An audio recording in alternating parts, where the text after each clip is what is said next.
Why did silence make them so uneasy? Every base she'd ever been on had the same rhythm, boots striking the ground, shouts echoing over drills, the metallic clang of rifles, the smell of sweat and sand mixing under the burning sun. But here, it was different. This place was louder, harder, meaner. And somehow her silence didn't fit in. It drew attention like a flame in the dark. Captain Sarah stood at the far edge of the training field, eyes locked forward, her shadow long and sharp against the desert dust. Sweat clung to her neck, her uniform heavy with heat. The air was still, humming with that particular tension only soldiers recognize, the kind that comes right before someone snaps. She wasn't new to pressure. She lived under it, trained inside it, survived through it. But this base fort wasn't designed to train soldiers. It was designed to break them. Every soldier who came here left with something missing. A piece of pride, a fragment of calm, a slice of themselves carved away by the system that believed obedience mattered more than humanity. But for Sarah, obedience wasn't the problem. Trust was. No one here knew where she came from. They only knew the rumors that she'd served under black ops in a desert operation that went bad, that she'd seen things no one spoke about. Some said she was demoted, others said she volunteered to come here. No one knew the truth. And that's how she wanted it. The first day she arrived, she walked straight through the barracks like a ghost. No words, no introduction, just a steady gaze and a quiet nod to the sergeant who handed her bunk assignment. She didn't talk about her past, didn't laugh at the jokes, didn't complain about the heat. She worked, she trained, she endured. By week 2, whispers started. Who the hell is she? She doesn't talk to anyone. She's trying to act tough. But toughness wasn't what drove her. It was survival, a lesson learned long before she ever wore the uniform, a lesson written in scars no one could see. The base commander, Colonel, was a man who built his reputation on control. He believed fear kept men in line. He believed silence was disrespect. He also believed that Sarah's calm, unreadable face was a challenge. From the moment he saw her standing at attention, straight-backed, unmoving, eyes steady but distant, something inside him shifted. He couldn't name it, but he didn't like it. During morning inspections, his boots always seemed to pause in front of her. He'd bark her name louder than the rest. Captain. Yes, sir. That was all she gave him. No expression, no apology, no emotion. It wasn't what he was used to. He was used to fear. He was used to dominance being recognized instantly and obeyed. But her silence wasn't submission. It was control, and that control burned him. One afternoon, the sun was relentless, the kind that made metal scald and tempers crack. The company stood lined up for endurance drills, rifles at their sides, sand biting at their boots. Stalked down the line, barking, correcting, humiliating. He stopped in front of Sarah. Captain, he said, his voice sharp as a blade, you think you're too good to respond when I talk to you. She didn't blink. No, sir. His lip curled. Then what's your excuse for that blank stare? You think you're invisible. You think your silence makes you special. No, sir. The other soldiers shifted. No one looked directly at them. The air thickened, that terrible, suspended kind of silence that always comes before something ugly. Answer me properly. His voice exploded across the field. She didn't flinch. She didn't even breathe differently. She just looked forward, steady, calm, contained. That stillness, that calm defiance, pushed him past the edge. And then it happened. He grabbed her. His hand fisted in her hair, yanking her head back so fast the others gasped. Her cap fell to the dirt. The movement was raw, violent, ugly, the kind of thing everyone sees but no one dares to stop. For a heartbeat, the entire base froze. The sound of wind, the scrape of boots, even the buzz of insects seemed to die. Every soldier's throat went dry. You could feel the fear ripple through the formation. No one breathed. No one dared move. Her eyes lifted not in fear but in something else, something colder, quieter. Sarah's gaze locked on him. Her face stayed calm, unreadable, her lips pressed together. And then, slowly, painfully slowly, she raised her hand, his fingers off her one by one, and let them fall. The silence that followed was heavier than the desert air. No shouting, no struggle, just dignity, so still, so absolute, it made every man there feel small. Staggered a half step back. For the first time in years, he didn't know what to do. He could feel the eyes of every soldier burning into him. The weight of their shock pressed on his chest harder than guilt. He wanted to scream, to reassert control, but he couldn't. Because what do you shout at someone who doesn't even need words to destroy you? She bent, picked up her cap, brushed the dirt from it, placed it back on her head, and straightened her stance. Eyes forward, back in formation. As if nothing had happened. That was the moment the air in Fort changed. Something invisible broke, not in her but in him. He stepped back, chest heaving, face burning red under the desert sun. The veins in his neck pulsed with fury, but his voice was gone. Every soldier saw it. The unbreakable colonel, undone by a woman who didn't say a single word. She didn't need to win. She just needed to stand. That night the base was alive with whispers. They spoke her name differently now. Some said she was insane, that no one should dare stand up to. Others said she was brave. Most said nothing at all. But everyone thought about it. In the mess hall, conversations paused when she entered. The laughter softened. The atmosphere shifted. She sat alone, as always, eating quietly, eyes distant. But this time there was something else in the air. Respect. Fear. Curiosity. Private Dawson leaned to another soldier and whispered. She didn't even flinch, man. He had her by the hair. I swear, I saw his hands shaking when she looked at him. They didn't know what she was thinking. No one did. Because inside her head, that moment replayed again and again, not out of pride but pain. Her silence hadn't been victory, it had been necessity. She remembered another man, another place, another hand gripping her hair years ago when she was still a young recruit. She remembered vowing that day, never again. No one would take her dignity. Not ever. So when reached for her, she didn't see a colonel. She saw a test, one the universe had already trained her to pass. Over the following days, the colonel avoided her.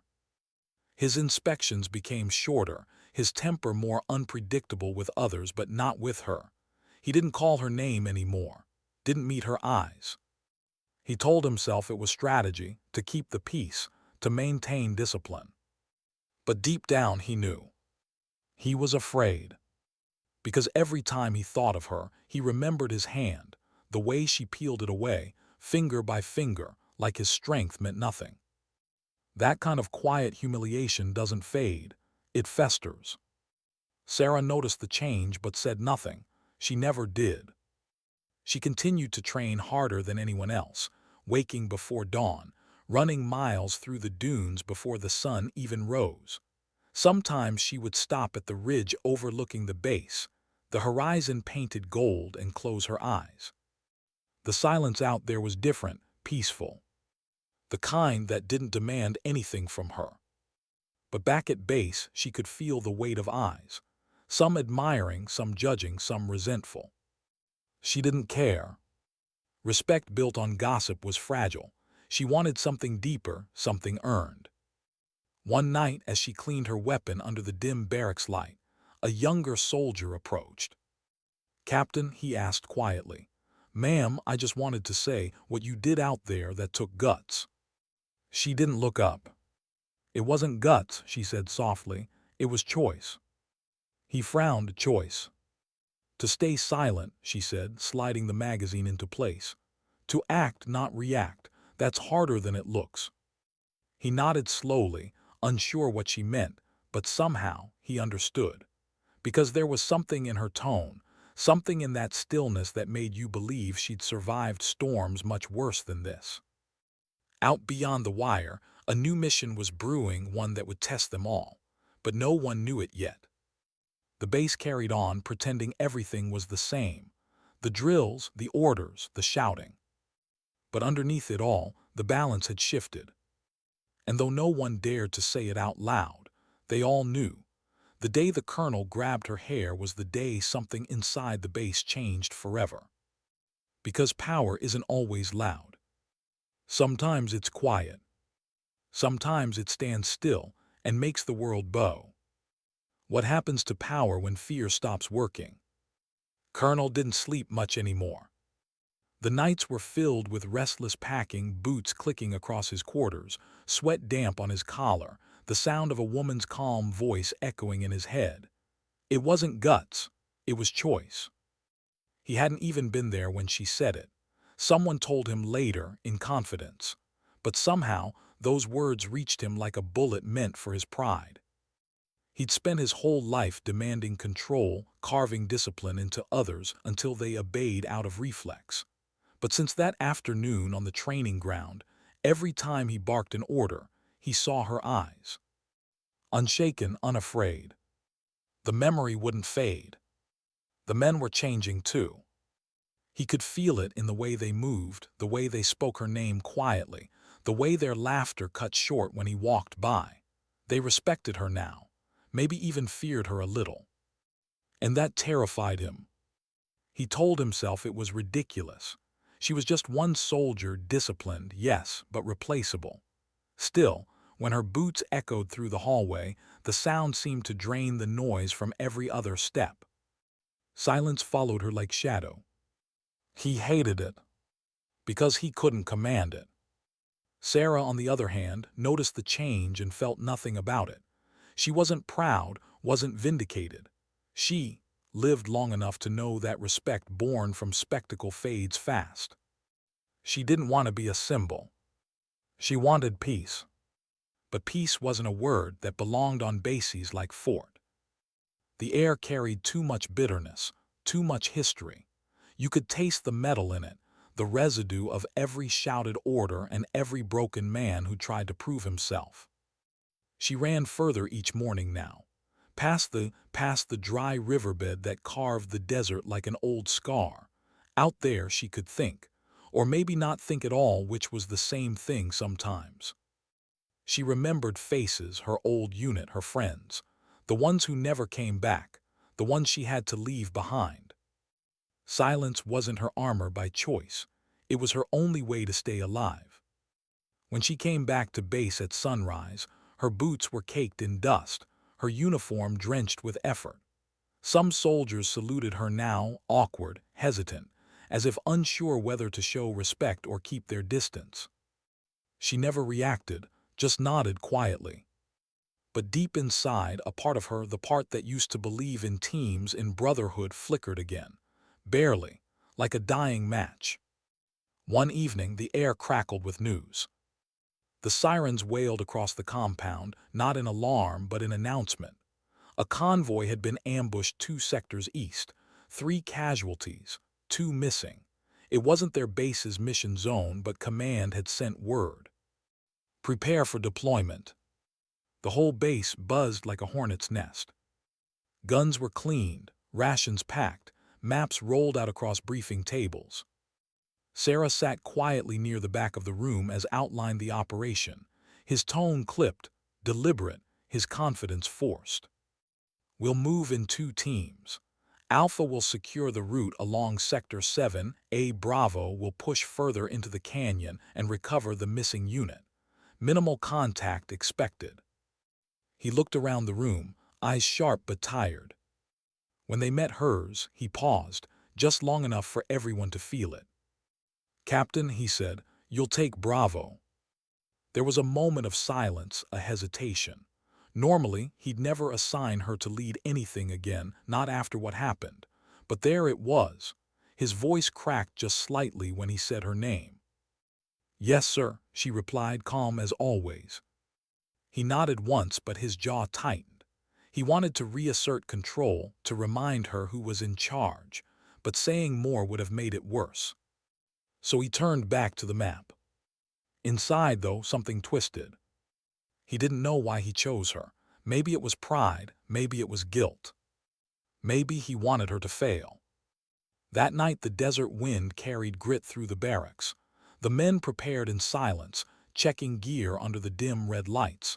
Some whispered, others prayed.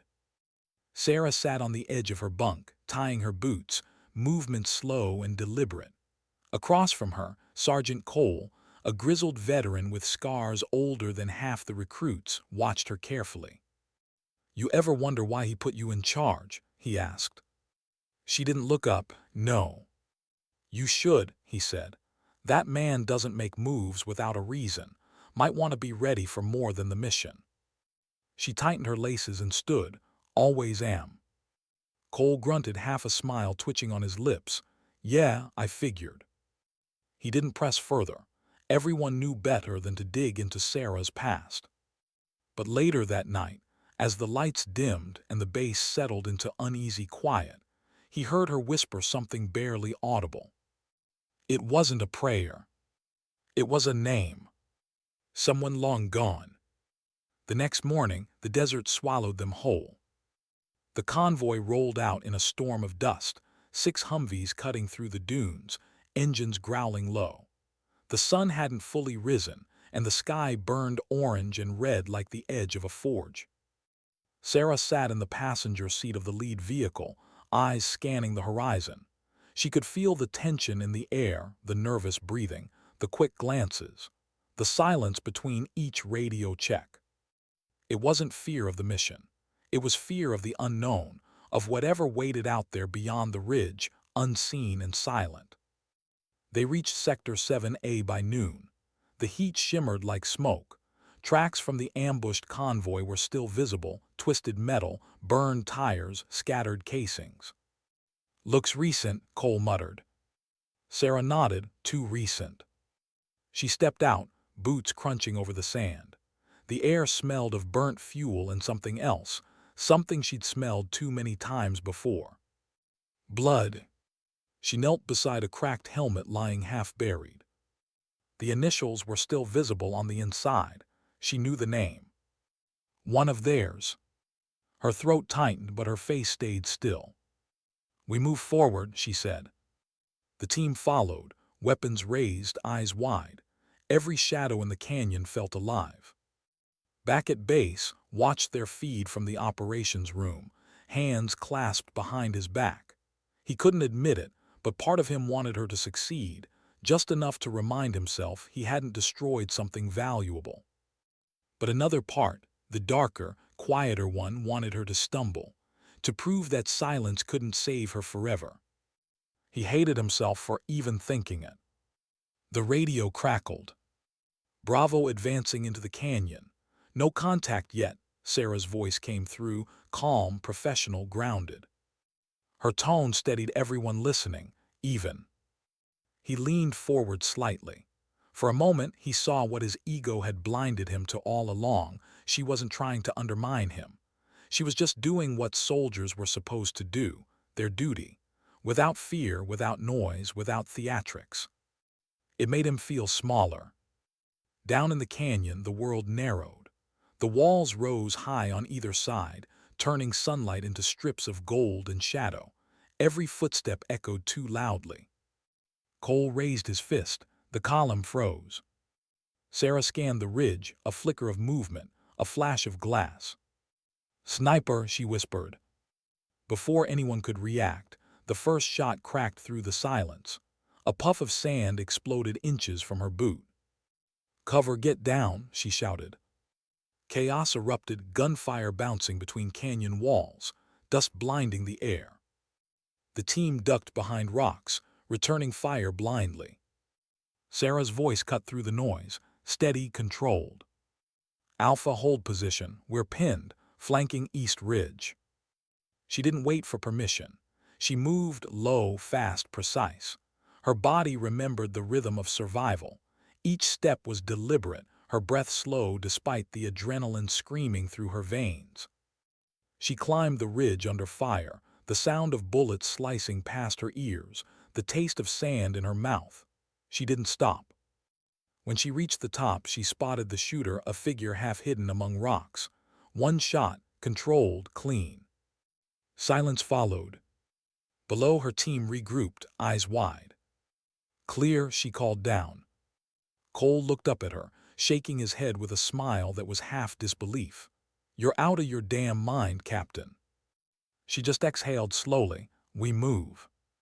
Hours later, when they finally secured the canyon and recovered the missing bodies, the sun had started to fall. The world turned gold again, the same color it had been that afternoon on the training field. The men moved quietly, subdued. Loss changes the air around soldiers. It makes everything sound softer, even the wind. Sarah walked a few steps behind, her rifle slung across her chest, her expression unreadable.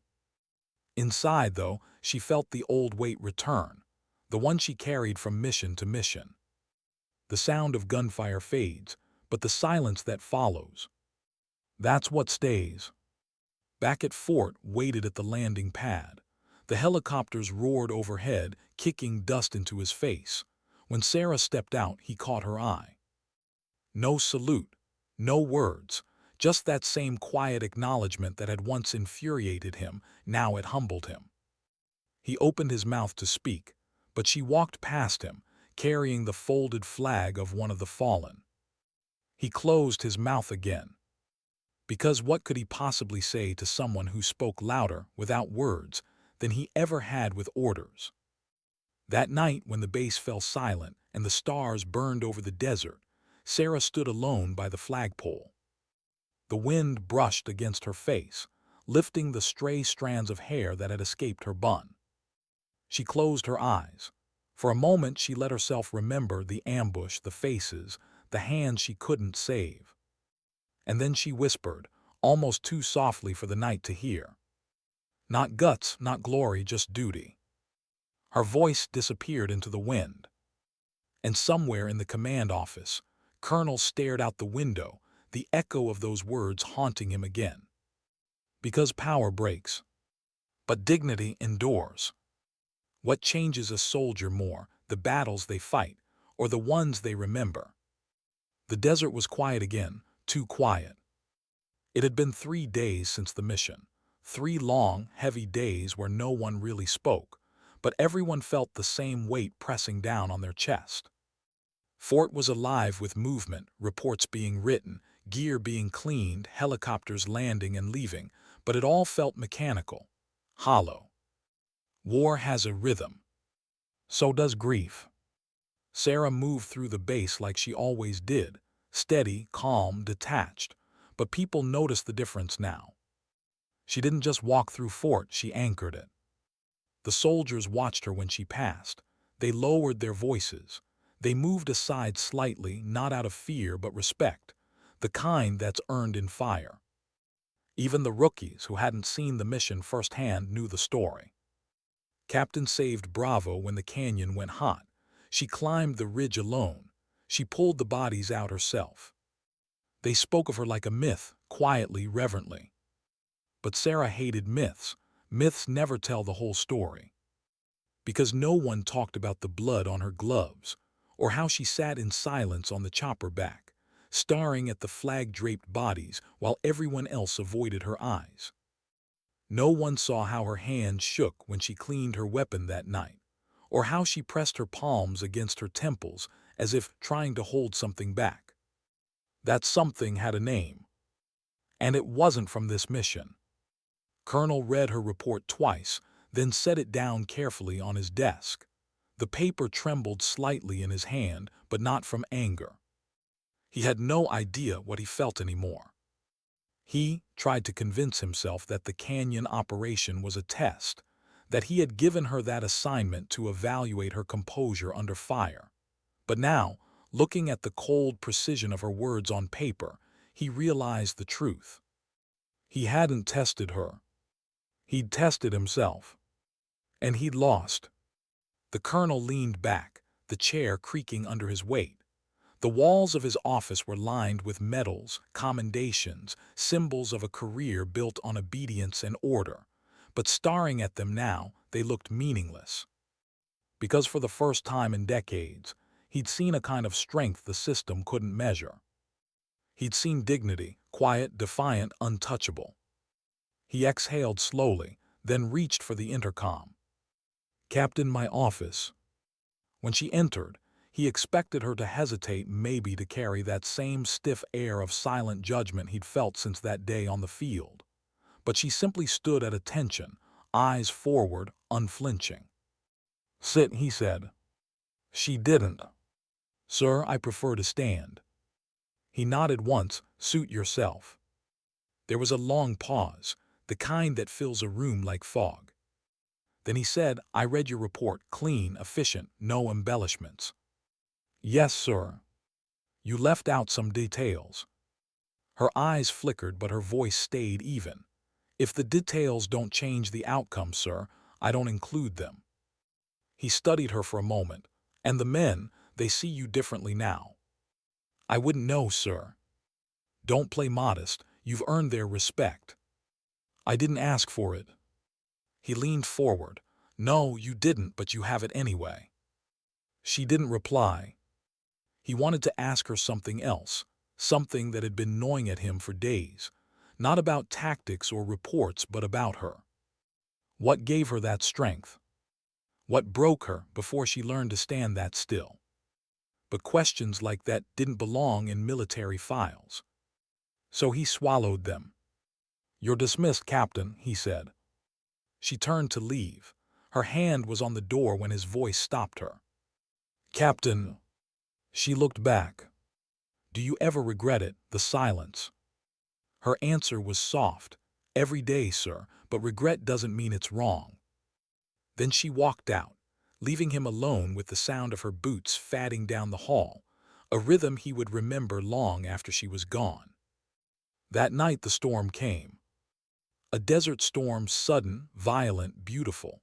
Wind howled across the compound, sand tearing through the air like shrapnel.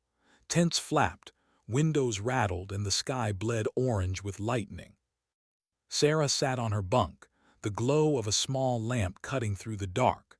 Her fingers trembled slightly as she traced the edge of an old photograph, faded, worn at the corners. 3 faces. Her old team. Bravo unit before fort. She stared at the man in the middle, broad smile, eyes full of mischief. Lieutenant. He was the one who taught her how to read the wind, how to stay calm under fire. He was also the one she left behind. Her throat tightened. The storm outside seemed to echo her heartbeat. She remembered the mission, the one no one ever talked about, the one that changed her forever.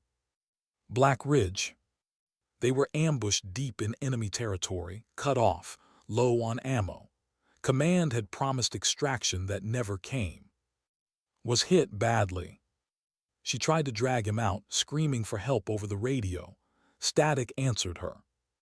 The last thing he said before the blast was, "Don't let them see you break, ever." When she woke, the ridge was gone, so was he. For 3 days she crawled through the desert until a rescue team found her, dehydrated, bleeding, eyes blank. She didn't speak for weeks after that. And when she finally did, it wasn't to tell the story. It was to request reassignment. Silence became her armor, not because she wanted it, because she needed it. Now, years later, in a base that was supposed to be about rebuilding discipline, she realized what that silence had turned into. Strength, but also isolation.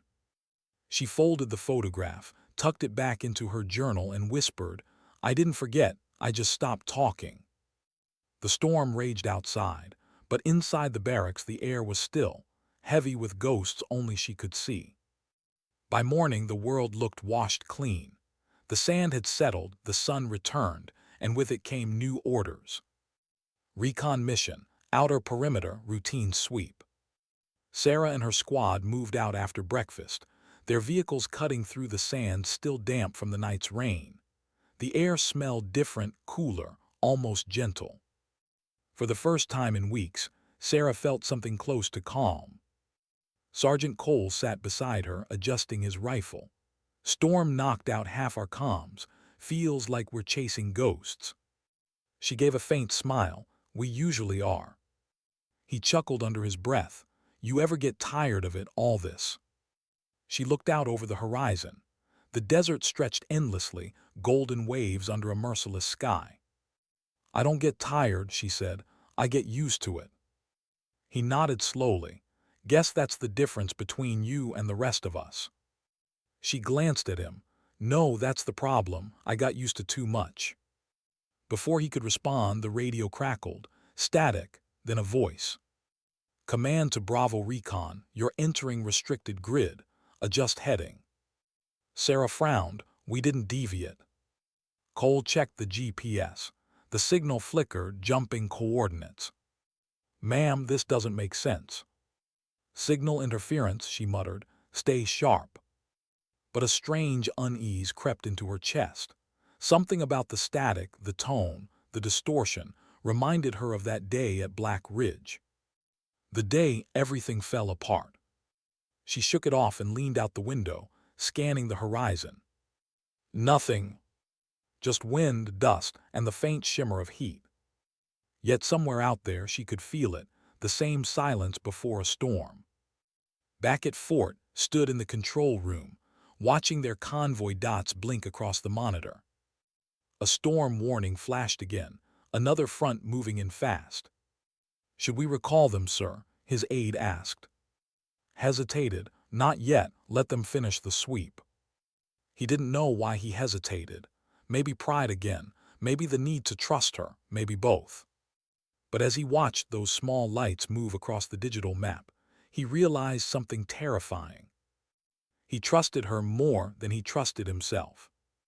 Hours later, the storm hit early. Wind screamed through the canyon, cutting visibility to nothing. The vehicles crawled through walls of dust. The sky turned gray-brown, swallowing the horizon. Cole squinted through the windshield. Can't see a damn thing. Keep moving, Sarah said. Half a click more and we're clear. Then a sound. A thud, metallic, followed by a sharp click that froze every muscle in her body. IED. Stop, don't move, she hissed. But it was too late. The ground beneath the second vehicle erupted, fire and sand exploding upward. The shockwave slammed into the convoy, flipping one of the trucks on its side. Radio static screams, smoke. Sarah hit the dirt, ears ringing. She pushed herself up, coughing, vision swimming. Through the haze, she saw Cole dragging a wounded private behind cover. Her voice cracked through the comms, calm despite the chaos. Ambush, defensive formation. Get those men to cover. Another explosion tore through the ridge. She could barely hear herself over the storm, but her tone never wavered. Cole, left flank, keep the medic moving. Copy that. Rounds tore through the sand. The smell of burning fuel filled the air. Sarah ducked behind a rock, blood trickling from a cut on her forehead. She looked up, and for a split second, saw a silhouette through the smoke. A figure watching, waiting. Her chest tightened. It wasn't fear, it was Black Ridge again. The same trap, the same silence, the same helpless feeling clawing up her throat. But this time she refused to freeze. She grabbed her rifle, steadied her breath, and whispered to herself, "Not again." Then she rose. Through the smoke she fired in measured bursts, no panic, no hesitation. Each shot deliberate, each breath a decision. The storm howled, the ground burned, and chaos consumed the canyon. But Sarah moved like the eye of it, calm, focused, unbroken. By the time the gunfire stopped, the world was gray again.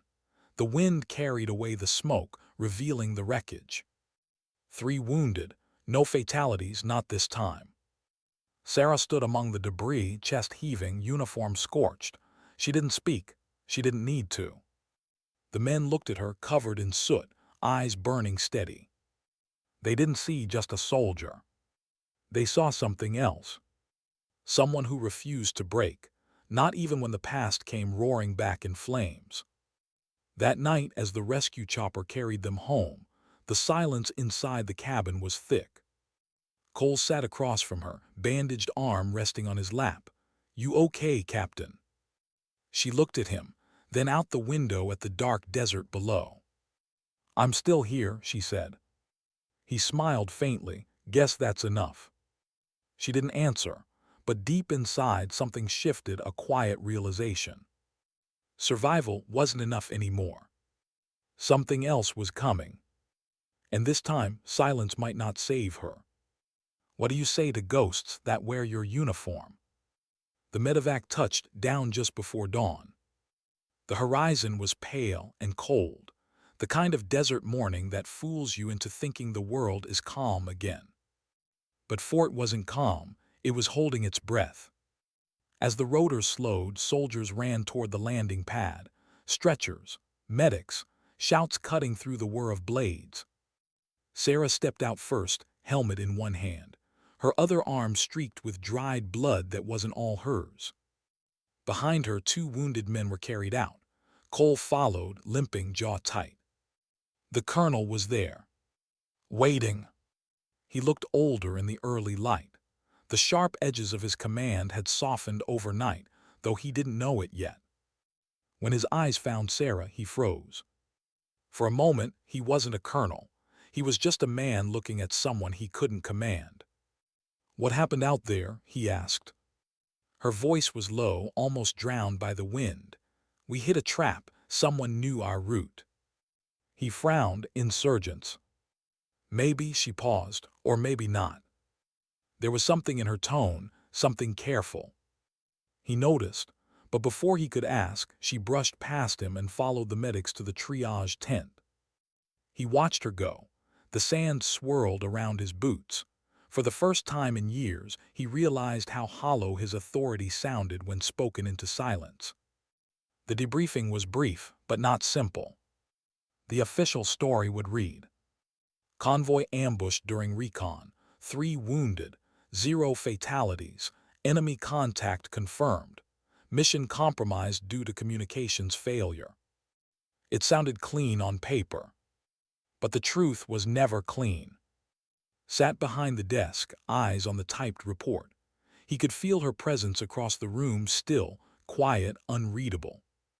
Every time she stood there, it made the walls feel smaller.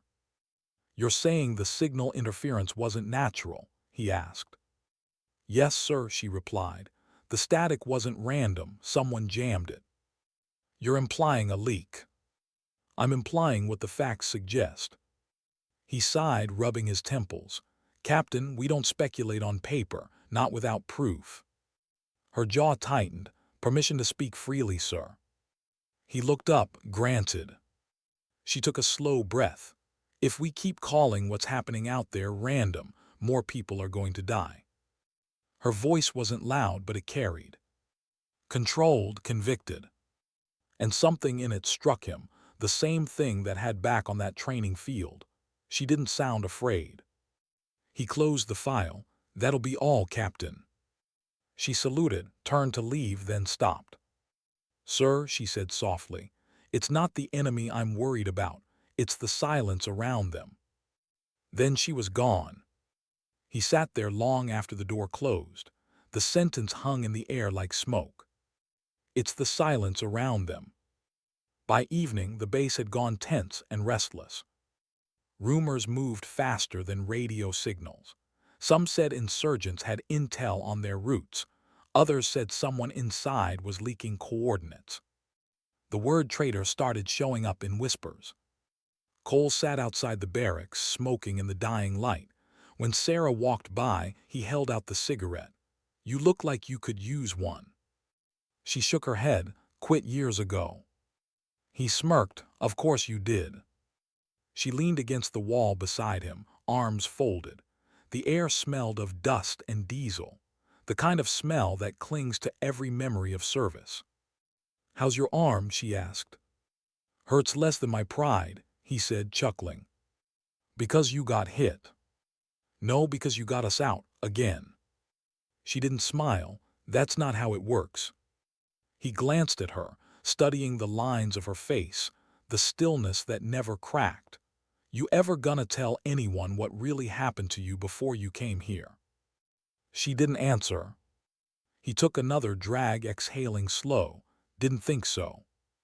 A long silence followed, broken only by the distant hum of generators.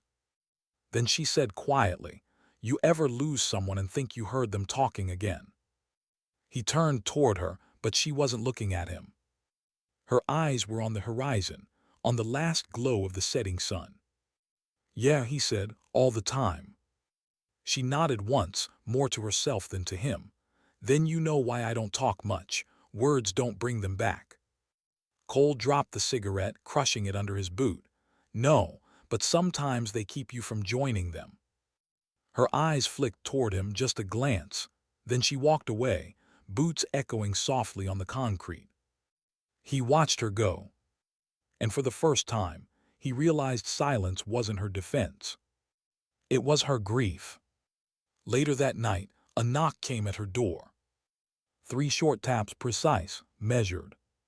When she opened it, stood there, not in uniform but in a plain shirt and fatigue pants. It was strange seeing him that way. Vulnerable, human. "Captain," he said, clearing his throat, "I need a word." She stepped aside without answering. The small quarters were tidy, minimal, a bunk, a footlocker, a metal table with a folded map and an old photo tucked halfway underneath. He glanced at it, then looked away quickly. He sat, hesitating for a moment before speaking. "There's going to be an inquiry about the ambush. Command wants names, explanations. You're on the list." She folded her arms, expected. "They're asking about your report, the jamming, the leak suggestion." "I wrote what I saw." "I know," he hesitated, "but that kind of thing, it draws attention you might not want." She studied him.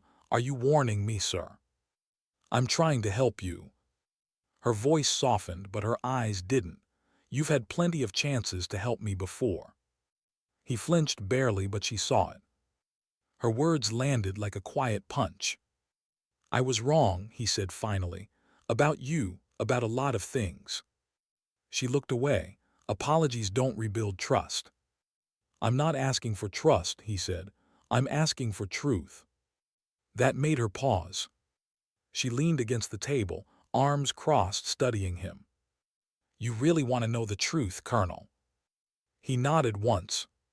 She reached into her locker and pulled out a small, folded file, edges worn, cover faded. She set it on the table between them. "Black Ridge," she said. "Classified mission. 3 years ago, my unit went dark." His brow furrowed. "I've heard the name." "I was the only survivor." He stayed silent. She continued, her tone flat, practiced. "We were sent to extract an informant. Coordinates were compromised before we landed. The insurgents were waiting. We never had a chance." She looked up, eyes steady. "We had a leak then, too." The colonel swallowed hard. "And you think?" "I think someone inside the network has been selling coordinates for years. Different bases, different names, but the same silence after every loss." He leaned back slowly, the weight of her words settling in. This wasn't just about pride or power anymore. This was rot. And it was close. When he left her quarters, the desert was quiet again. The moon hung low, pale over the barracks. The wind had died, but couldn't shake the chill crawling down his spine. For years he'd believed the worst enemy was weakness, hesitation, emotion, disobedience.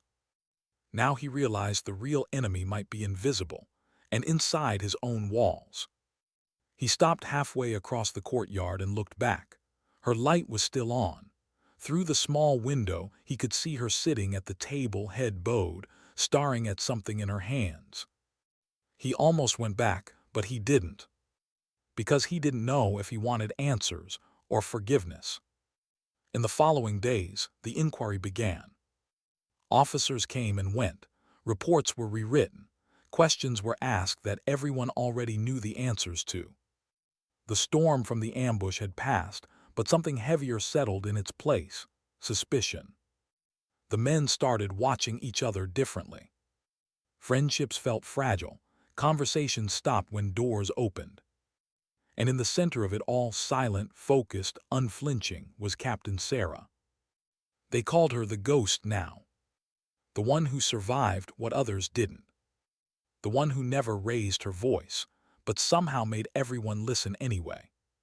Cole once joked, if she told the wind to stop blowing, it'd think twice. But beneath the humor, everyone knew she wasn't just another officer. She was the one holding the line together, even when no one said it out loud. One night long after lights out, Sarah stood by the perimeter fence. The stars stretched endless overhead, sharp, white, eternal. She closed her eyes, feeling the cold metal under her palm. Somewhere out in that desert, men she'd lost were buried, some she'd never even found. The wind whispered across the sand, and in that sound, she almost thought she heard a voice again. Don't let them see you break. Her lips parted. For the first time in months, she answered barely above a whisper. I'm not breaking, I'm just remembering. Behind her, footsteps approached. Cole's voice, you're not sleeping again, are you? She didn't turn. Sleep overrated. He stepped up beside her. You keep staring at that desert like it's gonna answer you. Maybe it will, she said. He looked at her, at the calm profile lit by moonlight, at the strength and the sorrow coiled together behind her silence. Maybe it already has, he said quietly. She didn't answer. She didn't need to. The wind carried both their silences into the night. Back in his office, couldn't sleep either. He kept rereading her file, her service record, her commendations, the classified sections blacked out by thick ink. He stared at the word Black Ridge. Something in his gut told him this wasn't over. And for the first time, he was afraid, not of her but for her. He picked up the phone. This is Colonel, connect me to Command Intelligence. A pause then. This concerns internal security. Outside, the desert stretched endless and silent. But beneath that silence, something was shifting. Something dangerous. Because silence, once broken, doesn't fade. It echoes. How do you protect a base when the enemy's wearing your uniform? The investigation started quietly, papers shuffled behind closed doors, hushed conversations in the command building, strange men in plain clothes walking the corridors with clipboards and neutral faces. But soldiers notice everything. They notice when the air changes. They notice when officers stop making eye contact. They notice when trust begins to die. Fort had always been tense, but this was different. The silence wasn't discipline anymore. It was suspicion. Every word, every look, every movement felt watched. Sarah felt it most. Her name came up in every briefing, every whispered rumor, every conversation that ended when someone walked into the room. Some called her a hero. Others called her cursed. And a few, the kind that hide behind rank, called her a problem. She ignored it. She lived through worse.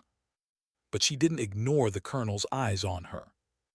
There was something different in them now, something like guilt mixed with resolve. He wasn't just her superior anymore. He was a man finally realizing what kind of machine he'd been part of. And now he was trying to fix it, one secret at a time.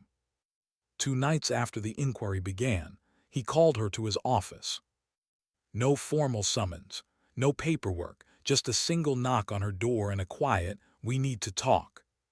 She followed him through the dimly lit hallway, past rooms where soldiers pretended to sleep but listened closely. Inside his office, the lights were low. A map covered the wall, red pins marking operations, blue lines tracing supply routes. And near the center, a new cluster of markings, sector. He pointed at them. 3 attacks in the last 6 months, different units, different commands, but all of them share one thing: intercepted coordinates. Sarah studied the map, and all of them came through this base's comm line. Exactly, he said. I had intelligence cross-check transmission records. There's a pattern. He slid a folder toward her, rows of numbers, call logs, timestamps. Her eyes scanned the data quickly, encrypted pings sent after each mission approval. He nodded, all routed through the same terminal. She frowned. Whose? He hesitated. One of my staff officers, Major Denton. She looked up. Your adjutant. Jaw clenched. I trusted him for 5 years. Sarah closed the file slowly. Trust blinds faster than it builds, sir. He almost smiled at that, the faintest bitter curve of his lips. You really don't pull punches, do you? Only when they're needed. He sat down heavily, rubbing the bridge of his nose. I'm not going through official channels yet. If Denton catches wind, he'll bury everything. She folded her arms. What do you need from me? He met her eyes steady, unflinching. Proof. For the next week, the base became a chessboard. Played the part of the commanding officer. Distant, irritable, consumed with paperwork. Sarah played the ghost again, silent, observant, moving through corridors like smoke. She watched everything. Who Denton spoke to, which comm stations he visited, what time the messages went out. He was careful, too careful, always polite, always precise. The kind of man who'd mastered camouflage without ever stepping into a desert. One night, she followed him to the comms building. The clock on the wall ticked past midnight. The base slept, except for the hum of the generators and the occasional bark of a distant dog. Denton slipped inside the comms room, glancing both ways. He didn't see her shadow move behind the stacked crates. She waited, counted breaths. Then she heard it, the faint click of a data port, the low whine of a transmission being sent. He was using a secondary channel, encrypted, masked under the radar ping of a weather satellite. Clever, but not clever enough. She stepped forward silently, her reflection catching in the small glass panel of the comms console. He turned, startled, pale. Captain, he said, forcing a calm smile, you scared me. I doubt that, she said. Her tone was even, almost kind. You sending weather reports, Major? He blinked. Routine diagnostics. Midnight diagnostics. He laughed lightly. You know how this place runs. If something breaks, I fix it. She nodded slowly. Then maybe you can explain why your diagnostics pinged a satellite registered to the Gulf network. For the first time, the mask slipped. A flash of panic, small but enough. Watch your tone, Captain, he said sharply. You're out of line. She took a step closer, lowering her voice. No, Major, I'm right where I need to be. For a moment, neither spoke. The only sound was the faint hum of the transmitter between them. Then she reached past him and disconnected the data drive. The terminal went dark. Denton's face drained of color. You don't know what you're doing. Oh, I do, she said quietly. You're leaking mission data. Men are dying because of it. He lunged for her wrist, instinct, not thought. In one motion, she twisted his arm behind his back, slammed him against the console, and whispered in his ear. You have the right to stay silent. Funny, that's one thing I never learned. Then she called it in. By sunrise, the base was awake. MPs moved like shadows through the corridors, silent and efficient. Denton was escorted out in cuffs, his expression blank, the kind of blank that only comes from being caught in your own lie. No one spoke, no one needed to. The story spread in silence. And for the first time, Fort's silence didn't feel like fear.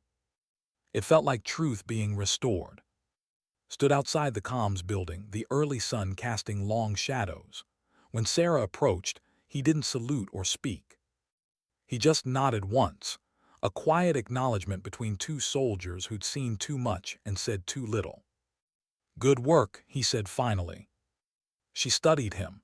You knew it was him before you called me, didn't you? He hesitated. I suspected, but I needed someone I could trust. Her tone was soft, but there was something like forgiveness in it. That's new. He smiled faintly. Maybe I'm learning. Too late. Never too late, he said, then his voice dropped. Command will want to make an example of this. They'll start digging. You'll be mentioned. Again. I don't care, she said. I just want it done. Still, he added quietly, heroes make enemies. She looked out over the base, watching the soldiers moving, the flag rising slow in the wind. So do cowards. He nodded. Then I guess we'll see which one I am. That night the base felt lighter, but not peaceful. Because truth, once uncovered, doesn't just end a story. It exposes others. Sarah sat alone in the briefing room long after everyone else had gone. The lights were dim, maps still spread across the table. In front of her lay the confiscated data drive. She turned it over slowly. No labels, no insignia, just a small black piece of metal that had decided who lived and who died. She stared at it for a long time before whispering, "How many times have I seen you before?" Cole's voice came from the doorway. "You should be sleeping, Captain." She didn't look up. "Can't." He walked in, pulling out a chair across from her. "You caught the bastard. You saved the base. You should feel something good for once." She gave a faint smile, tired, not unkind. Catching a snake doesn't make the venom disappear. He frowned. "You think there are more?" "There are always more." He studied her for a moment. "You really think this life ever ends?" She looked at him. "It ends when we stop caring who dies." He didn't have an answer for that, because he knew she was right. Later that night, she stood outside her quarters, the desert wind tugging gently at her sleeves. The sky was dark, endless, scattered with stars that looked too peaceful to belong to this world. She closed her eyes and thought of the canyon, the ambush, the faces of the men she couldn't save. Then she thought of the one she still couldn't let go of. She whispered his name once, softly into the wind. It vanished immediately, carried off like every word she'd never said. But for the first time in years, she didn't feel the need to hold it back. Meanwhile, in his office, stared at his reflection in the window, tired eyes, lined face, metals glinting faintly under the desk lamp. The base was quiet again. But he couldn't rest. He poured a drink, didn't touch it, and whispered to himself, "What kind of man needs to be saved by the soldier he broke?" The question hung there, unanswered. Then quietly, he picked up the phone. "Get me command," he said. Pause. "This is Colonel. I want to request Captain for a special assignment." 2 days later, the order came through. Operation Iron Wind.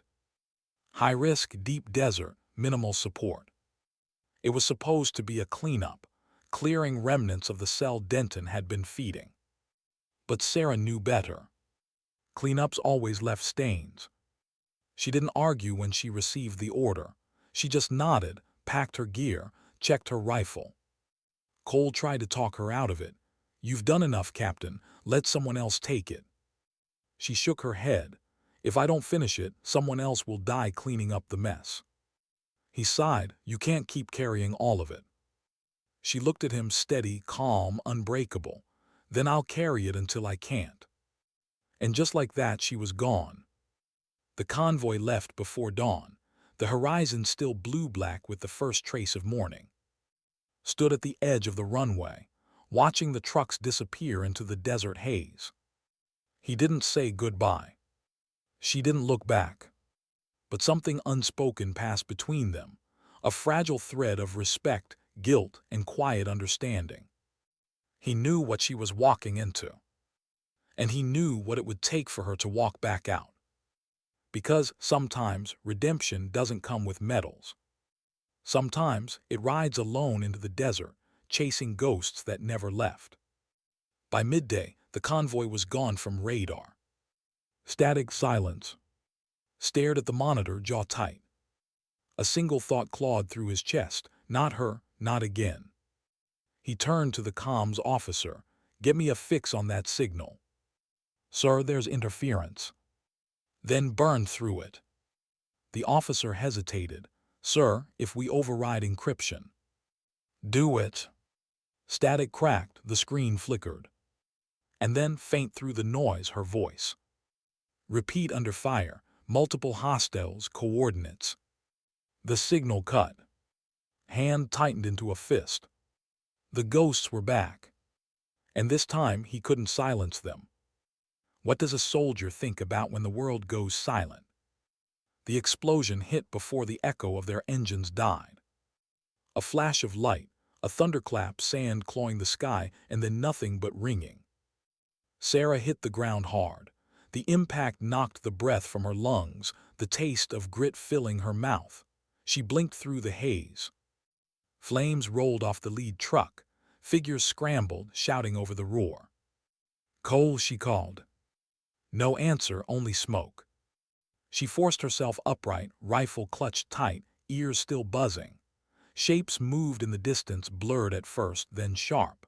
Insurgents pouring down from the ridge, rifles raised, silhouettes flickering in the firelight. Her training kicked in before thought could. Defensive perimeter, she shouted, voice cutting through the chaos. Get the wounded behind cover. Bullets shredded the sand around her. The smell of burning diesel thickened the air. Cole's voice finally broke through the comms. Left flank's gone, they're surrounding us. Hold position, she replied. No retreat. Because she knew what retreat meant. It meant leaving the bodies behind. And she'd promised herself, never again. Back at Fort, alarms screamed through the command center. Stormed into the room, half-dressed, eyes wild. Talk to me, he barked. Convoy Bravo engaged, Grid 16 Alpha, the comms officer reported. Signal intermittent, heavy interference. He slammed his fist on the table. By who? Unknown, sir. We're trying to. Try harder. Static filled the speakers, then faintly her voice. We're pinned at 2 down, requesting air support. The feed cut again. He leaned over the console, whispering, hold on. In the canyon, the fight was a blur of smoke and instinct. Sarah moved like she'd done this 1,000 times, because she had. Short bursts, controlled fire, every motion deliberate. She saw Cole drag a wounded man toward a rock outcrop, blood soaking through the sand. We're running dry, he shouted. Then aim better, she said, almost smiling because she needed him calm, needed herself calm. She leaned out, squeezed off 2 rounds, dropped 2 attackers. Then silence again, heavy, waiting. Her heart pounded, her ears filled with her own breathing. Somewhere in that stillness, she heard's voice again. Don't let them see you break. I'm not, she whispered, not today. But deep down, the fear wasn't of dying. It was of failing them again. At Fort stood at the map table, every radio channel open. Air teams grounded by the storm, an officer said. Visibility 0.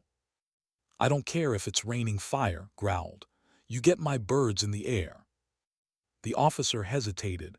Sir, command won't authorize. Command isn't out there, he shouted, voice cracking. The room went still. He'd never yelled like that before, not since the day he'd grabbed her by the hair. He turned away, lowering his tone. She's not losing another team because of our red tape. He pulled a headset over his ears. Captain, this is base command. Do you copy? Static. Then, low ammo, pinned at ridge point, multiple hostiles advancing. Her voice steady, controlled, unbreakable. Hold your position, he said. I'm sending reinforcements. She didn't answer at first, then softly, you can't make it in time. Don't tell me what I can't do, he snapped. You just hold. The line cut again, but he stayed there, headset pressed tight, as if willpower alone could keep her alive. The gunfire came in waves. Sarah reloaded mechanically, hands trembling from adrenaline, not fear. Cole crouched beside her, blood streaking his temple. "We can't stay here." "We don't move," she said. "They'll flank us in the open." He laughed, a raw, desperate sound. "You're crazy." She glanced at him. "You're still here, aren't you?" He grinned through the pain. "Yeah, guess I am." Another explosion tore through the ridge. Sand rained down. The shockwave threw her back, slamming her against the rock. Her shoulders screamed with pain, but she forced herself up. She grabbed the radio. "Base, this is Bravo 1. If you can hear me, mark this transmission as last contact. We'll hold until." "Static." Her throat tightened. She looked at Cole. "Get the wounded ready." "For what?" "For when the sky opens." He didn't ask what that meant. He knew. She checked the horizon, the faint glimmer of clouds moving fast. The storm was rolling in again, the same kind that had saved her and cursed her before. The desert never forgets, it just waits. She whispered to herself, "Not this time." Back at base, the radar went dark. The storm swallowed the entire sector. Stared at the blank screen, the emptiness where her signal used to be.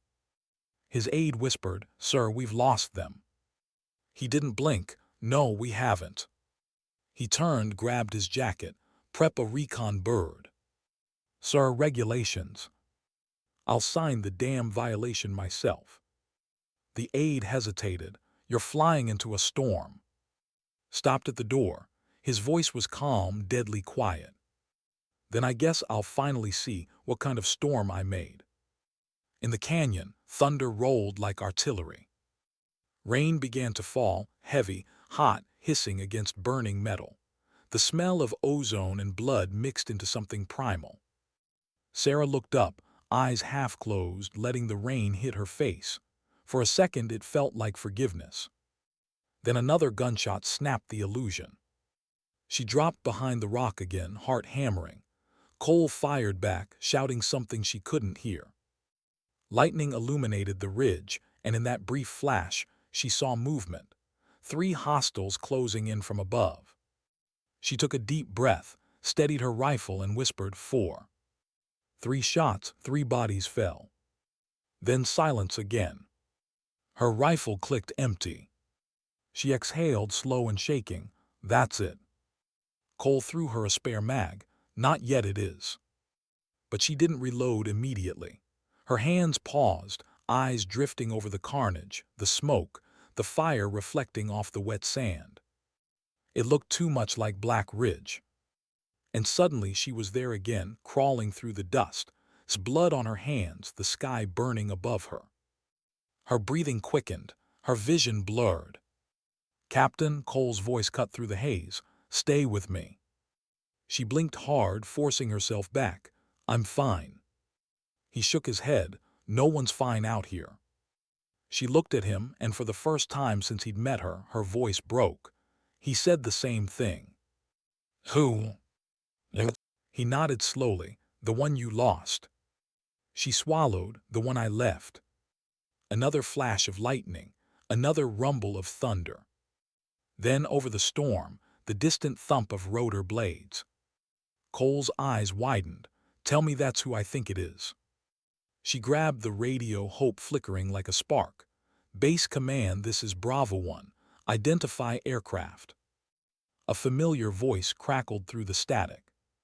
"Thought you said I wouldn't make it in time." Her chest tightened. "Colonel."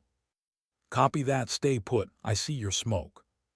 She exhaled, a breath she hadn't realized she'd been holding. "You shouldn't be here." "Yeah, well," he said, "I've been doing a lot of things I shouldn't lately." The chopper roared lower, cutting through the storm like a ghost of steel and light. The extraction was chaos. Landed hard, mud splashing against the windshield. The side door flew open. "Go," he shouted. Sarah and Cole hauled the wounded aboard under gunfire, bullets pinging off the fuselage. She turned back once more, firing into the dark until her rifle clicked empty again. Then she jumped in, slamming the door shut. "Everyone aboard." The helicopter lurched upward. The desert fell away beneath them, fire, smoke, rain blending into one burning scar. Glance back from the cockpit. Everyone alive. Sarah nodded, for now. He gave a grim smile. Good enough. As they cleared the storm, the sun began to rise, a thin line of gold over the horizon. The light spilled across their faces, cutting through the exhaustion, the dirt, the blood. For a moment, no one spoke. They didn't need to. The silence said everything. We survived. When they landed, the base gathered in stunned silence. The colonel stepped out first, drenched in grim. Sarah followed, supporting Cole, the wounded trailing behind. The medics ran forward, voices shouting orders, but all she heard was the wind calm again. Turned to her. You disobeyed direct evacuation protocol. She raised an eyebrow. So did you. He nodded once. Guess that makes us even. She looked at him for a long moment. The man who had once humiliated her, who had since risked everything to save her. Something softened in her expression. Why? She asked quietly. He met her eyes. Because you were right. About what? Silence doesn't keep order, it just hides the rot. Her throat tightened. Took you long enough to learn. He smiled faintly. You're a hard teacher. Then softer, but a damn good one. That night the storm passed. The desert was quiet again, the kind of quiet that comes after something breaks and reshapes itself. Sarah sat outside the barracks, her shoulder wrapped in a sling. Cole slept inside, the wounded recovering. The air smelled of rain and diesel. Approached slowly, 2 mugs of coffee in hand. Figured you could use something stronger, he said. She took one, nodding, thanks. They sat in silence for a while, watching the horizon. He finally spoke. You know, for years I thought strength was about who shouted the loudest. And now, he looked at her, now I know it's the one who doesn't need to. She smiled faintly. Sometimes silence screams loud enough. He nodded, and sometimes it saves lives. They sat there until the sky turned deep blue and the stars began to fade. 2 soldiers who had seen the worst in each other and somehow found something worth saving in the ruins. When she finally stood to leave, she looked back at him once. For what it's worth, sir, thanks for coming. He looked up, eyes tired but steady. You'd have done the same. She hesitated. Maybe, but not everyone would. He didn't answer. He didn't need to. Because in that silence, there was finally something neither of them feared anymore. Respect. In the distance, the desert wind began to rise again, soft, steady, endless. But this time, it didn't sound like ghosts. It sounded like peace. What happens when survival becomes suspicion? 2 weeks after the storm, Fort looked almost peaceful again. The sand had settled. The skis were clear. But peace at a base like this was never real. It was just the pause before someone, somewhere, decided to ask why things had gone wrong. And command was asking. The inquiry arrived in crisp uniforms and colder eyes. A team from Central Operations. Briefcases full of forms and phrases like unauthorized extraction, breach of protocol, and chain of command failure. They came to find answers. But everyone knew what they were really hunting, someone to blame. Sarah sat outside the medical bay, the sunlight pale against the bandage on her shoulder.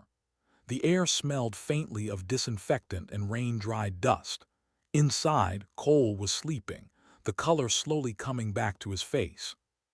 The nurses said she should rest. But she'd forgotten how. Every time she closed her eyes, she saw the ridge again, the fire, the smoke, the way helicopter had cut through the storm like a defiant heartbeat. She thought she was numb to miracles. Turns out she was. A shadow crossed her. Captain, a clipped voice said, Command wants you in the briefing room, now. She turned. 2 officers in gray uniforms stood waiting, not local, not friendly. Tell them I'll be there in 5, she said. Now, Captain. Her jaw tightened. She rose slowly, her posture straight despite the ache in her arm. "Lead the way." As she walked through the hallway, soldiers stepped aside.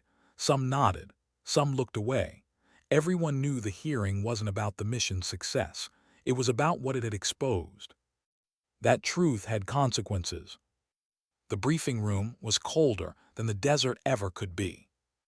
A table of polished metal, 3 officers seated behind it, standing at one end, expression neutral, eyes tired. When she entered, they didn't tell her to sit.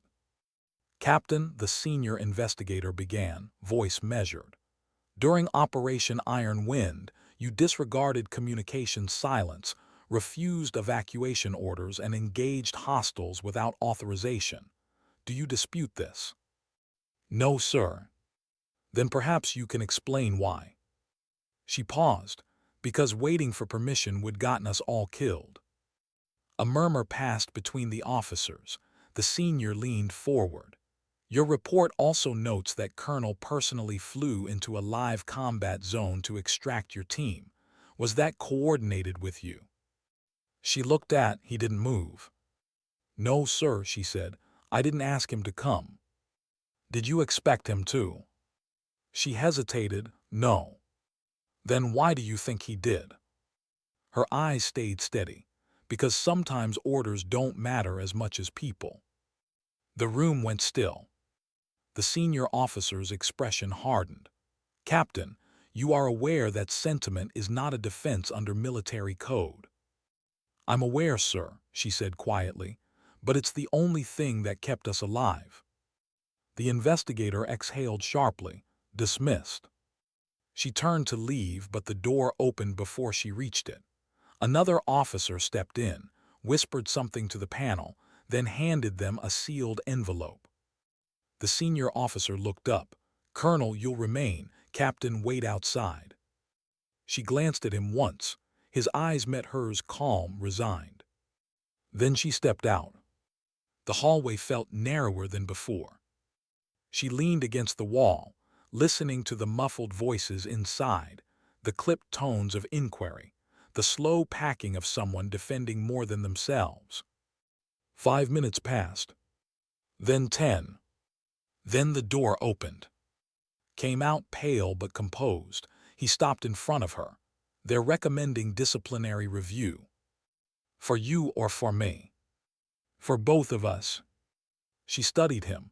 "They can't court-martial you for saving your own men." He gave a dry laugh. "Oh, they can, and they will. Paperwork makes anything possible." "What are you going to do?" He looked down the hallway, the sunlight glinting off the brass on his collar. "Tell the truth, whatever that costs." She frowned. "The truth isn't simple anymore." "Maybe not," he said, "but lies are heavier." That evening the base was quiet, the kind of quiet that comes after bad news. Word had spread fast. The colonel might lose his command. Cole hobbled out of the infirmary on crutches, found Sarah sitting on the steps by the flagpole. "So," he said, "they're coming for you." "Looks that way." He lowered himself beside her with a groan. "I thought saving the day got you medals." "Only in stories." He smirked. "Well, this'll make a good one." She gave a faint smile, but it didn't reach her eyes. "They'll make an example out of him, Cole, maybe out of both of us." He shrugged. "Then at least we'll be honest examples." They sat in silence for a while, watching the flag move in the wind, slow, deliberate, like a heartbeat that refused to stop. Finally she said, "You ever wonder if dignity's worth the price?" He looked at her. "Every day, but I figure if you have to ask, you already paid it." She nodded, staring at the horizon. "Yeah, I guess I did." The next morning was summoned to the comms building, command link, encrypted, high priority. He expected reprimand. He didn't expect what came next. The screen flickered to life, revealing General, cold eyes, perfect posture. "Colonel," he said, "your actions during Operation Iron Wind have raised concern." "Yes, sir." "However," the general continued, The recovery of encrypted intel from that mission has proven vital. It appears Captain secured data implicating several compromised channels within Central Operations itself. Blinked, sir. In other words, your unauthorized rescue prevented a larger breach. Command would prefer to handle this quietly. You'll submit revised reports omitting procedural violations. Understood. He hesitated, and Captain. She'll be reassigned, somewhere remote. Classified operations. She'll disappear for her own good. His stomach dropped. You can't just. This conversation never happened, Colonel. The screen went black. Stood there for a long time, the hum of the console filling the silence. He finally understood what for her own good meant. Erase the problem, not reward the courage. When he found her later, she was packing. Her duffel sat open on the bunk, neatly folded fatigues, a few personal items, the old photographs she never left behind. Orders, he asked. She nodded. Transfer to Forward Base 17, classified, effective immediately. He exhaled. They're burying it. She looked up. That's what they do. I can fight this. No, she said softly. Don't. Sarah. Sir, she met his eyes. You did what no one else would done. Don't ruin it trying to fix what can't be fixed. He stepped closer. You deserve better than to disappear. She smiled faintly. Maybe, but disappearing's what I'm good at. He shook his head. They'll write this off like it never happened. Then we'll remember it did. Her voice was calm, but her eyes, for the first time, shimmered. He wanted to say something, anything that could make up for all the things he'd never said before, but the words felt small. So instead, he saluted. A slow, deliberate gesture. She returned it, precise, steady, the way soldiers say goodbye when words aren't enough. The convoy was ready by dawn. Cole stood near the gate, arms still in a sling. You sure about this? Sarah adjusted her pack. Sure enough. He grinned. Try not to start another war. She gave a half smile. No promises. When she climbed into the truck, was waiting beside it. Wherever they send you, he said quietly, don't lose what they're trying to bury. I won't. He hesitated, then said, you were right back on the field. Silence can be power. She looked at him one last time. It still is, just depends on who's listening. The engine rumbled to life. The convoy rolled out, kicking up a trail of dust that caught the early sun like gold ash. Watched until it vanished into the horizon. Then he turned back toward the base that no longer felt like his. That night the colonel wrote his final report. No embellishments, no excuses, just truth stripped bare. He ended it with one line. Sometimes the loudest command is silence, and the bravest soldiers are the ones who answer it. He signed it, closed the folder, and set it on his desk. Then he removed his insignia, placed it neatly beside the report, and turned off the light. Outside, the desert wind carried the faint echo of an engine moving farther away. Sarah rode in silence. The truck bounced over the uneven road, the horizon stretching endless ahead. The driver said nothing. Neither did she. But inside, she felt something she hadn't in years. Not peace exactly, just a strange, quiet acceptance. She reached into her pocket and unfolded the photograph. His face smiled up at her, edges worn soft from time. I kept my promise, she whispered. The wind took the words and scattered them through the open window, into the wide, waiting desert. And somewhere in that endless sand, it felt like someone answered. Back at Fort, dawn broke again. New soldiers marched on the training field. New orders came down. But those who'd been there, who'd seen her stand in silence while others shouted, they remembered. And sometimes, late at night, they'd tell the story in hushed tones. The colonel who lost his power to a single quiet soldier. The woman who never raised her voice, but changed everything. Far out in the desert, A new base rose from the dust. At its center stood a lone figure in uniform, eyes scanning the horizon, wind tugging at her hair. Captain Sarah, still silent, still unbroken. And somewhere deep within her, beneath all the battles and scars, a truth settled like stone. Dignity doesn't shout. It doesn't argue. It simply endures. What does silence mean when no one's left to hear it? Weeks passed. Then months.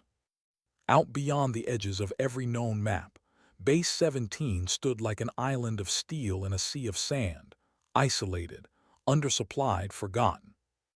That's where they sent the soldiers who knew too much or spoke too little. Sarah fit both descriptions. She didn't ask why she was there. She already knew. Command called it strategic reassignment. She called it exile.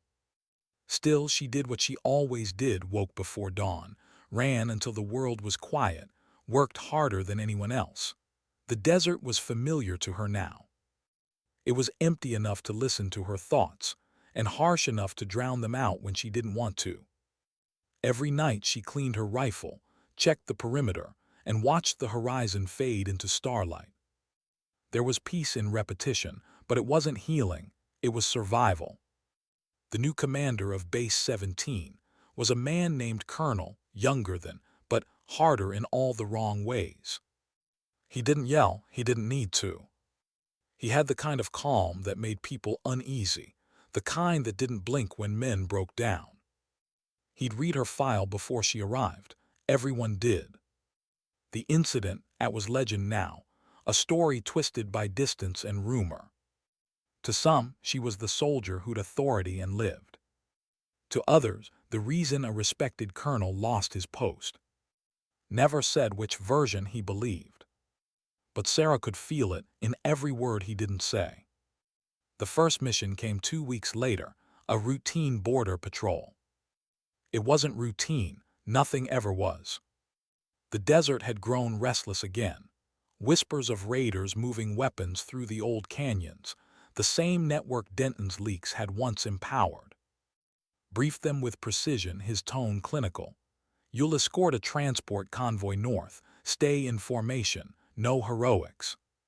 Sarah nodded once, understood. He looked up from the map, eyes narrow. I heard you have a problem with orders. Her gaze didn't waver, only the bad ones, sir. He smiled thinly, then let's hope mine are good. The convoy moved out at dawn. 4 armored trucks, 12 soldiers, a horizon so bright it made your eyes water. The radio crackled occasionally, but mostly it was just the sound of engines and wind. Sarah rode shotgun in the lead vehicle, eyes scanning the dunes. Cole wasn't there, he'd been transferred east. She hadn't said goodbye. Maybe she couldn't. Halfway through the route, the driver muttered, "Feels too quiet." She nodded. It usually does before it is. Then, like clockwork, the world shifted. A shadow moved on the ridge, the flicker of metal catching sunlight. She didn't think, she reacted. Contact left. The first shot hit the rear truck. Smoke exploded upward, black and fast. Ambush. The convoy veered, tires biting sand. The radio screamed with overlapping voices. Sarah kicked the door open, dropped to the ground, rifle raised. The air filled with the familiar music of chaos, gunfire, shouting, the hum of adrenaline in her blood. She moved with precision, small bursts, deliberate motion, her breath controlled. But something felt wrong. The angles were too precise. This wasn't a random hit. She keyed the radio. Base 17, this is Patrol Alpha. We're under fire, coordinates 21.8 north, 48 east. Static answered her. Then's voice, negative response, continue mission. Her brow furrowed. Sir, we're engaged. Continue, that's an order. Her throat went dry. He wasn't authorizing support. He wasn't even acknowledging the attack. This wasn't protocol. This was bait. At the base, Colonel watched the same ambush unfold on the live feed. The satellite drone hovered above the canyon, showing every blast in perfect, sterile clarity. The officer beside him whispered, "Sir, should we scramble support?" He shook his head, "Not yet." "Sir, they're outnumbered." "Not yet." He wanted to see something, not the battle but her. He wanted to know if the stories were true. Sarah's ears rang as another explosion tore through the sand. The second truck was burning. 2 men down, one crying for help. She pressed her hand to her earpiece. "Base, respond." "Nothing." The driver shouted, "We need orders." Her jaw clenched. "We don't need orders, we move." She grabbed the wounded soldier, hauling him toward cover behind a dune. Bullets kicked sand inches from her boots. Another voice over the comms, a private. "Captain, what about the convoy?" "Leave it, they're not after cargo, they're after us." The words hit her before she even realized she'd said them. Because deep down she knew the pattern. It was the same as before, the same as Black Ridge. Someone leaked their position, again. And she could guess who. Back at the base, watched the feed zoom closer, her figure dragging the wounded through the sand, steady under fire. He leaned back in his chair. "Remarkable," he murmured. The officer beside him frowned. "Sir, if we don't extract them now, they'll be overrun." Didn't look away from the screen. "I want to see how far she'll go before she calls for help." "Sir, with respect." "Do it, and I'll have your commission." The officer froze, then turned away, disgusted but silent. Because silence was safer. Sarah pulled the last of her men behind cover. 3 wounded, ammunition low. She checked the ridge again, shapes moving, closing in. The driver beside her was trembling. "Captain, they're everywhere." She reloaded calmly, "Then so are we." She could feel it again, that same stillness that had once made her enemies underestimate her and her own commanders fear her. Her radio hissed once, a faint, broken voice. "Captain, repeat orders." She looked at her men, scared, exhausted, waiting for her to tell them how to survive. And she remembered what it said before she left. Silence can be power, just depends on who's listening. She took a breath, eyes steady. "Orders," she said softly, "we hold the line." They fought until the sky turned the color of rust. Until every round felt like the last. Until the ridge went quiet. Then, just as suddenly as it began, the shooting stopped. The attackers pulled back, disappearing into the dunes as if swallowed by the desert itself. The silence that followed was deafening. Sarah scanned the horizon, rifle still raised. Nothing. She lowered it slowly, breath catching in her throat. Her men looked at her, waiting for permission to breathe. "Clear," she said finally. They didn't cheer, they didn't speak. They just sat there, staring at the sand, alive barely. That night back at Base 17, a transport finally arrived to retrieve them. When Sarah stepped off the chopper, she walked straight to his office. She didn't knock. He looked up from his desk, expression unreadable. "Captain, you made it back." "Why didn't you respond?" "Because you didn't need me." Her voice hardened. "Men almost died." "But they didn't," he said evenly. "And now I know what kind of soldier you really are." She stared at him, disbelief and anger colliding behind her calm. "You used us as bait." He shrugged. "I used the best to test the best. That's how the military works." Her hands tightened into fists. "That's how cowards work." He stood slowly, walking around the desk. "Careful, Captain, you're far from home, and out here no one's watching." She met his gaze, unflinching, cold. "You're wrong, someone always is." She turned to leave, but he grabbed her arm. Not hard, but enough. Enough to make something deep inside her flare, that memory of another hand, another base, another colonel who thought power came from force. She froze, then slowly she looked down at his hand. Her voice was barely above a whisper. "Let go." He didn't, not at first. Then he saw it, the same calm in her eyes that had once undone a stronger man. He released her. She straightened her uniform, looked him in the eye, and said quietly, "I survived men like you before. Don't make me do it again." Then she walked out. The door closed behind her with the finality of a gunshot. Later that night, she stood alone by the perimeter fence, the stars cutting through the darkness like glass. The desert stretched endless in every direction, silent, indifferent. She took a deep breath and let the wind fill her lungs. It was the same wind that had carried her voice years ago, from the training field, through the ambush, through the silence of every man who underestimated her. Now it carried something else. Closure. She pulled the folded photograph from her pocket one last time. His face smiled up at her, that same reckless grin frozen in time. She smiled back. "Guess I finally learned how to stop breaking." And for the first time in years, she let the photo go. The wind caught it, spinning it higher, until it vanished into the starlit dark. At Fort, months later, a courier arrived with a sealed file. Inside, a report from Base 17. Handwritten at the bottom, Patrol Alpha engaged, 0 casualties, mission complete. And beneath that, a single line added in neat handwriting. "Sometimes dignity doesn't speak, it simply acts." Read it twice, then smiled. He closed the file, looked out at the training field where new recruits were marching, shouting commands. But in the distance, he could still hear her, that quiet steadiness that once changed everything. He whispered, "You were right, Captain."